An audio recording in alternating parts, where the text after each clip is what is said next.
My name is Robert Solomon, and I'm a philosopher. I really wanted to be a jazz musician. Didn't have the talent. My brother does, I should say, but I didn't. If I were a biologist, would I still be a philosopher? If I were a musician, would I still be a philosopher? The truth is, if I were either of those things, and they're pretty close, I wouldn't be me. I mean, teaching philosophy isn't what I do. Teaching philosophy is sort of what I am.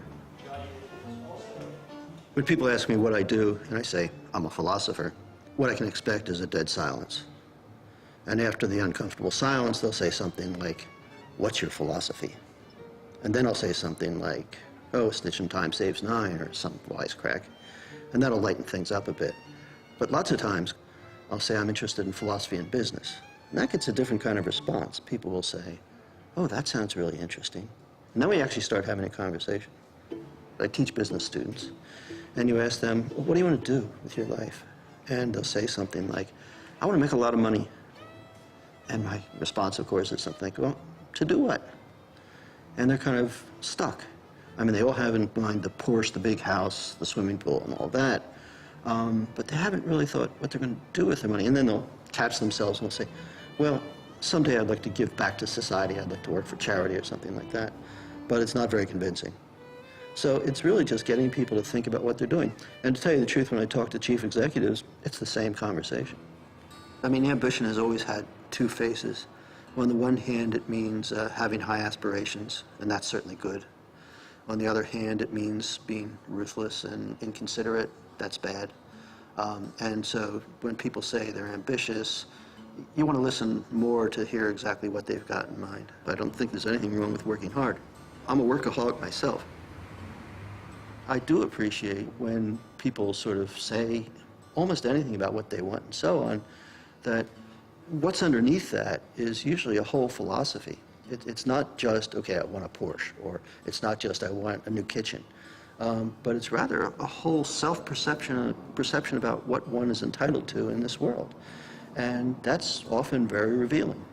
Well, I think consumerism is good, don't get me wrong. Consumerism does provide people with refrigerators, does allow people to commute to work, does allow people to do all sorts of things which they couldn't have done even a century before. But when you talk about rampant consumerism, that's a matter of sucking up the resources of the earth. I mean, we are, or should be, the philosophical country, right? We are a country that was founded on ideas. The Declaration of Independence, the Constitution, these are some of the greatest philosophical documents ever written. And the Founding Fathers, too. I mean, these are men, for the most part, who thought deeply and seriously about what life was about. It's not about maximizing one's own material gains. It's about making friends, having family, being respected. And that, of course, might go along with certain kinds of material goods and so on. But that's by no means the only thing that counts. I think the sort of important point is that people are by nature, and Aristotle had this right, people are by nature social animals. We live together, that's who we are. If people were more philosophical, I think, to put it in a very routine way, they'd get the priorities straight. They'd realize that what they really want is respect, good neighbors, and so on. And it wouldn't be so competitive. It would still be competitive. I believe in competition. But competition always has to take place within a kind of situation of camaraderie.